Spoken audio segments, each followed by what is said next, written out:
In ancient Greece, actors wore masks called persona, from which we derive our word for personality.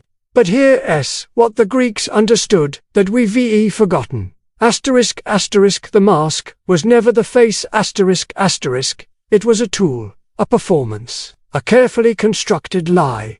Every person you meet is wearing a mask. Your co-worker who smiles through Monday meetings, your partner who says, "I'm fine," even you're right now presenting a version of yourself to the world that may not match what churns beneath the surface. But what if I told you that psychology has spent over a century developing tools, scientific instruments that can see through the performance? Methods that can decode the architecture of human personality with startling accuracy. Techniques that reveal not just who someone claims to be, but who they actually are when the mask slips. Welcome to the science of personality assessment. This is how you read anyone, including the most difficult subject of all, yourself. Let's begin with the foundation. The method that survived decades of rigorous testing, cross-cultural validation, and academic warfare. It's called the Big Five model or, by its acronym, Ocean Unlike the pseudoscience that dominates pop psychology, the Big Five isn't based on intuition or mysticism. It emerged from lexical analysis. Scientists literally analyzed every personality-describing word in the dictionary, then used statistical methods to find which traits actually cluster together in real human behavior. What they discovered were 5 dimensions that exist on a spectrum in every human being. 5 axes that, when mapped, create a coordinate system for the soul. The first dimension, openness, this measures your hunger for novelty, for complexity, for the unexplored territories of thought and sensation. High openness individuals are the philosophers, the artists, the ones who see a painting and don't just register blue, but experience cerulean melancholy. They read poetry. They question authority. They travel to foreign countries not for comfort but for transformation. Low openness individuals prefer the known, the traditional, the tested. They're not less intelligent, they're risk-averse to cognitive danger. Abstract art looks like nonsense. Philosophy sounds like pretentious word games. They want clear answers, proven methods, familiar routines. Here's the assessment key. Ask someone what they did last weekend. High openness. I attended an experimental theater performance about mortality. Low openness. Same as always, mowed the lawn, watched the game. The second dimension, conscientiousness, This is your capacity for self-discipline, organization, and delayed gratification. High conscientiousness people are the ones whose desks are immaculate, who file their taxes in February, who set goals in January and actually achieve them by December. They show up early. They finish what they start. They are reliable to the point of rigidity. Low conscientiousness individuals live in controlled chaos. They're spontaneous, flexible, and creatively disorganized. They miss deadlines, not because they're incapable, but because their brain doesn't register future consequences with the same urgency. The assessment, look at someone's car. High conscientiousness. Clean, well-maintained, gas tank, never below a quarter. Low conscientiousness. Fast food wrappers on the floor, check engine light that's been on for 6 months, runs on fumes and prayer. Statistical fact, conscientiousness is the single best personality predictor of job performance, academic success, and longevity. It's not intelligence.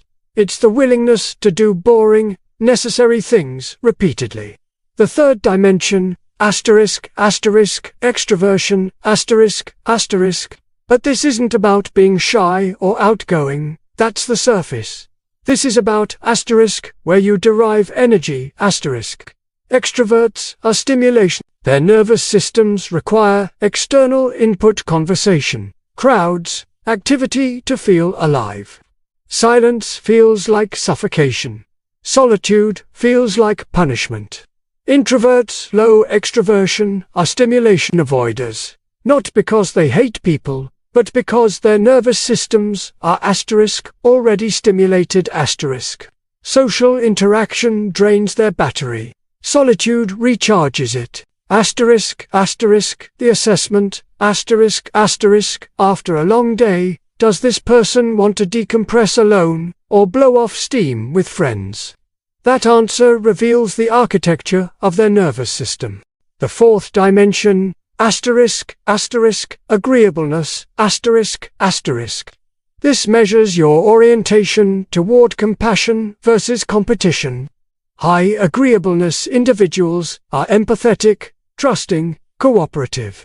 They feel others' pain, they avoid conflict. They give people second chances, sometimes to their own detriment. Low agreeableness individuals are skeptical, competitive, and willing to prioritize their own interests. They're not necessarily cruel, they're realistic. They know that kindness is often exploited. They negotiate hard. They question motives. The dark truth. High agreeableness predicts lower income, especially for men. Agreeable people don't demand raises. They don't fire incompetent employees. They sacrifice their own advancement for group harmony. The fifth dimension, neuroticism, core, as researchers now call it, emotional stability, This measures your baseline anxiety, your sensitivity to threat, your emotional volatility. High neuroticism individuals experience the world through a threat detection lens. A text message that says, "We need to talk" triggers catastrophic thinking. Criticism cuts deep. They ruminate. They replay conversations from 5 years ago at 3 a.m. Low neuroticism individuals are emotionally stable, stress-resistant, and resilient. They interpret ambiguous situations neutrally. "We need to talk" means we need to talk, not "your life is ending." The assessment insight, how does someone react to minor stressors? Traffic jam, cancelled plans, a critical email. High neuroticism escalates. Low neuroticism adapts. These 5 dimensions, ocean, create your psychological fingerprint. No two combinations are identical, and understanding them gives you a predictive model for behavior more accurate than almost any other psychological tool. But not all personality assessment is about understanding normal variation.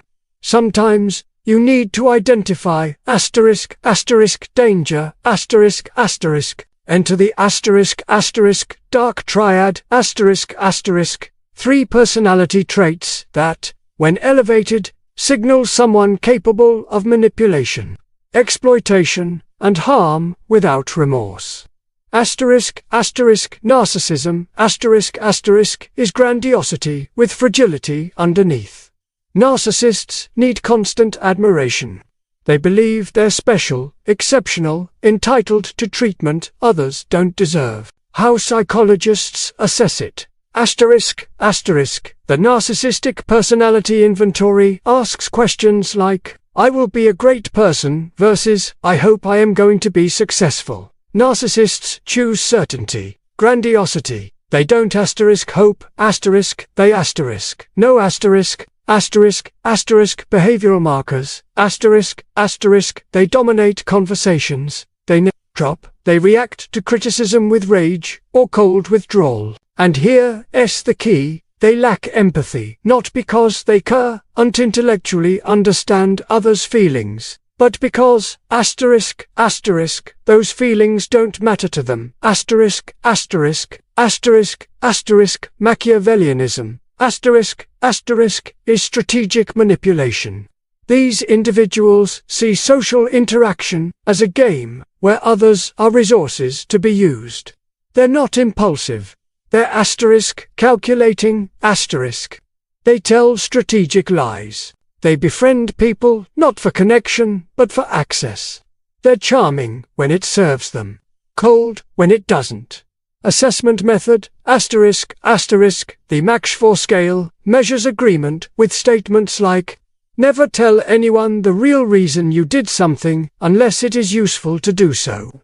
And the best way to handle people is to tell them what they want to hear. Asterisk, asterisk, the tell. Asterisk, asterisk, Machiavellians have instrumental friendships. They ghost you when you're no longer useful. They remember what you said 6 months ago because they're building a psychological profile to exploit later. Asterisk, asterisk, psychopathy, asterisk, asterisk, is the absence of conscience.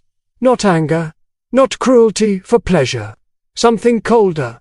Asterisk, emotional numbness, asterisk, combined with impulsivity and fearlessness. Psychopaths don't experience anxiety like others. Their amygdala, the brain's fear center, shows reduced activation. This makes them fearless, but also reckless. They don't learn from punishment. They don't feel guilt. Asterisk, asterisk, clinical assessment. Asterisk, asterisk, the Hare Psychopathy Checklist, PCLR measures traits like superficial charm, pathological lying, lack of remorse, shallow affect, and parasitic lifestyle. Asterisk, asterisk, the behavioral signature. Asterisk, asterisk, they're fascinating at first, charismatic, confident, but watch their pattern. They violate boundaries, make promises they don't keep, show no emotional depth beyond mimicry. Why this matters? Asterisk, asterisk, approximately 1 to 4% of the population scores high on dark triad traits. They're overrepresented in leadership, politics, and prison. Knowing how to assess these traits isn't paranoids, asterisk, asterisk, survival, intelligence, asterisk, asterisk. Now we descend deeper into the realm of the unconscious. The asterisk, asterisk, Rorschach Inkblot test, asterisk, asterisk. You've seen it in movies. 10 symmetrical inkblots. The psychologist asks, what might this be? Here's what most people miss. Asterisk, asterisk, there are no right answers, but your answers aren't random, asterisk, asterisk. What you see reveals your perceptual style, your preoccupations, your defenses. Someone who sees violence in every card. That's not projection of external threat, it's their internal landscape bleeding through. Someone who sees only pleasant, socially acceptable images. That's defensive control, they're censoring their own unconscious. Asterisk, asterisk, the assessment insight. Asterisk, asterisk, the Rorschach doesn't measure what you see. It measures asterisk, how asterisk you see. Do you respond immediately or deliberate? Do you see movement or static images? Do you focus on details or the whole? Each pattern correlates with personality structure. The tat shows ambiguous scenes: a boy with a violin, 2 women on a porch, and asks you to create a story. What's the narrative you impose? Is it achievement-focused?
Named after P.T. Barnum, a sucker is born every minute. This is the phenomenon where people believe vague, general statements are uniquely true about them. You have a tendency to be critical of yourself. You have considerable unused capacity that you haven't turned to your advantage. Sometimes you're extroverted and sociable. Other times you're introverted and reserved. Asterisk, asterisk, everyone thinks these describe them specifically. Asterisk, asterisk, but they're generic enough to apply to anyone. The difference between pseudoscience and science, asterisk, asterisk, real personality assessment, has asterisk, predictive validity, asterisk, the Big Five predicts divorce rates, job performance, political affiliation, even mortality. Astrology predicts nothing beyond chance. Critical thinking question. Asterisk, asterisk. If a personality system, CA, make testable predictions about your behavior, what is it actually measuring? Your personality or your desire to be understood? So you've learned the tools. The Big Five gives you a topographical map of personality. The dark triad reveals who might harm you. Projective tests expose the unconscious. And the Barnum effect teaches you to separate signal from noise. You now possess a form of psychological X-ray vision. You can read the person across from you at dinner. You can spot the narcissist in the job interview. You can predict who will follow through and who will flake. But here's the final truth, the one that separates the curious from the courageous. Asterisk, asterisk, the most terrifying assessment is the one you conduct on yourself. Asterisk, asterisk, what do you score on neuroticism when no one's watching? How agreeable are you when there's no social reward? What does asterisk, your asterisk Rorschach, reveal about the violence or desire you've repressed? The ancient Greeks were right. We all wear masks. But psychology offers something they never had. Asterisk, asterisk, the ability to remove the mask and see what's underneath, asterisk, asterisk. The question is, do you have the courage to look? Because once you truly see yourself, you can never unsee it.